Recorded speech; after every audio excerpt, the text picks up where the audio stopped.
Okay, so let's look at some more pH calculations. Let's look at some bases now. So here's a problem that says the hydroxide ion concentration of root beer is 3.59 times 10 to the negative fourth molar. What is the pH of root beer?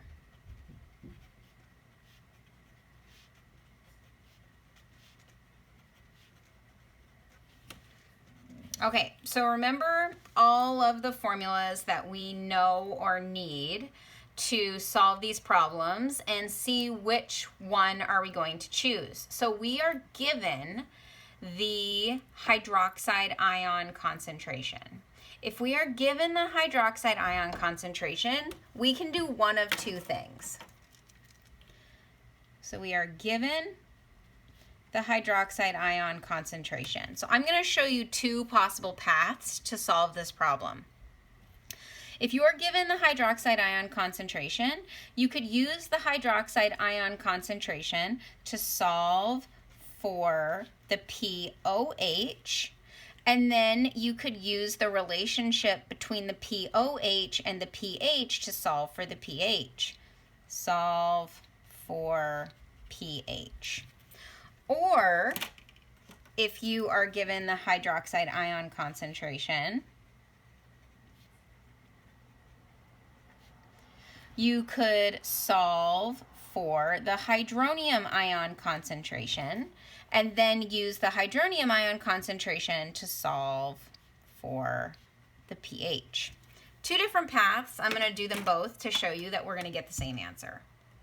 Okay, so let's look at the first one. So we're given the hydroxide ion concentration. Let's solve for the pOH.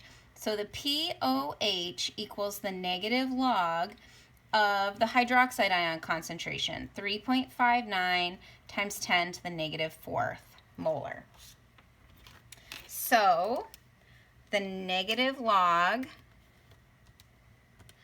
of 3.59 times 10 to the negative fourth is 3.449. So this number has three significant figures, so my decimal place is going to have, I'm going to have three decimal places.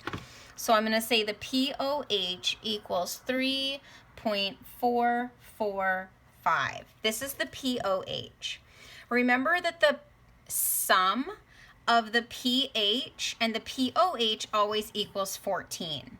So pH plus pOH equals 14. So that means that the pH must equal 14 minus the pOH, 3.445. So 14 minus 3.445 is 10.555. pH equals 10.555. So that's my answer if I solve it that way. Now let's solve it the other way. So I know that the ion product constant of water is 1 times 10 to the negative 14th. So if I'm given the hydroxide ion concentration, I can solve for hydronium. So Kw of water says 1 times 10 to the negative 14th equals hydronium times hydroxide.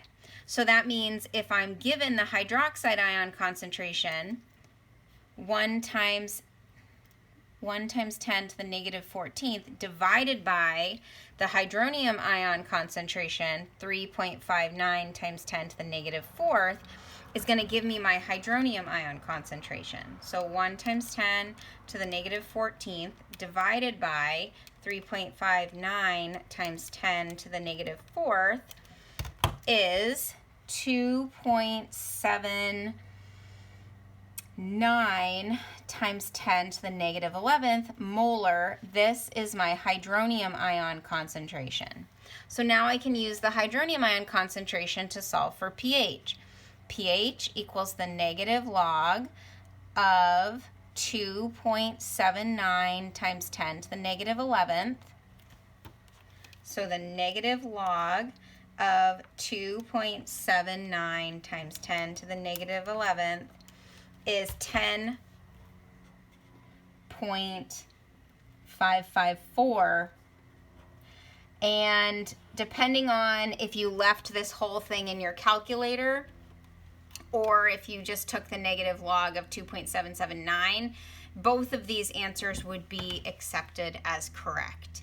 It is more important that you have the right number of significant figures than that these are exactly the same.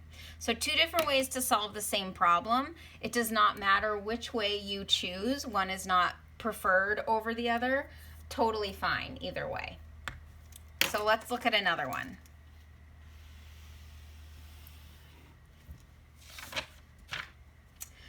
Okay, so let's say, what is the pH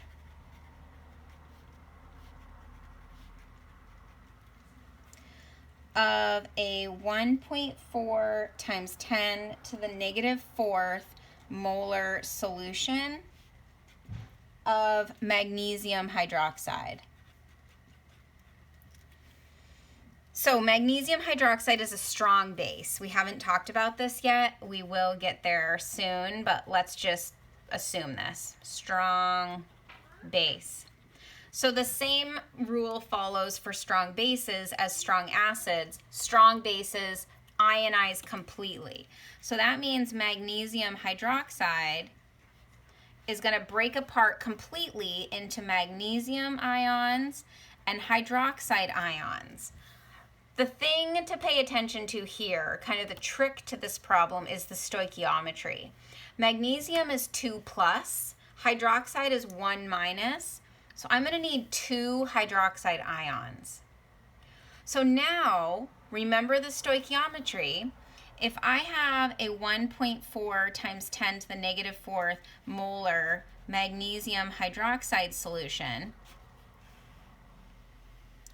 and I want to know how much hydroxide ions I have, 1 mole of magnesium hydroxide is going to produce 2 moles of hydroxide ions.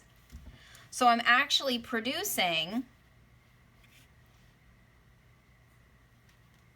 2.8 times 10 to the negative fourth moles of hydroxide.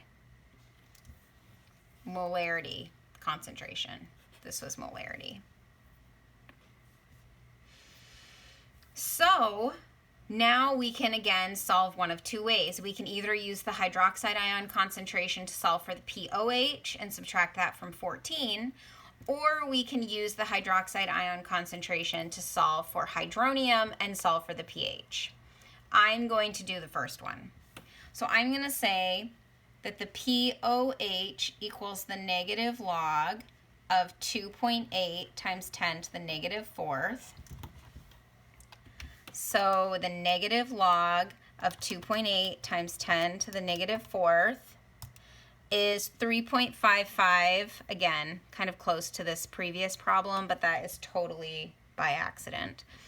And my answer is going to be 3.55 because this number has 2 significant figures, so my pH needs to have 2 decimal places. So that is the POH. The question asked for the pH. So I know pH plus POH equals 14. So 14 minus 3.55 is going to give me the pH. So 14 minus 3.55 is going to be 10.45. This is the pH. So you'll see lots of practice examples on the SmartWorks homework for calculating pH with strong acids and bases. Pay attention to the stoichiometry. Whatever the concentration of the acid or base will allow you to determine directly the concentration of hydroxide or hydronium. Just pay attention to the complete ionization in case it produces not a 1-to-1 ratio of hydrogen or hydroxide.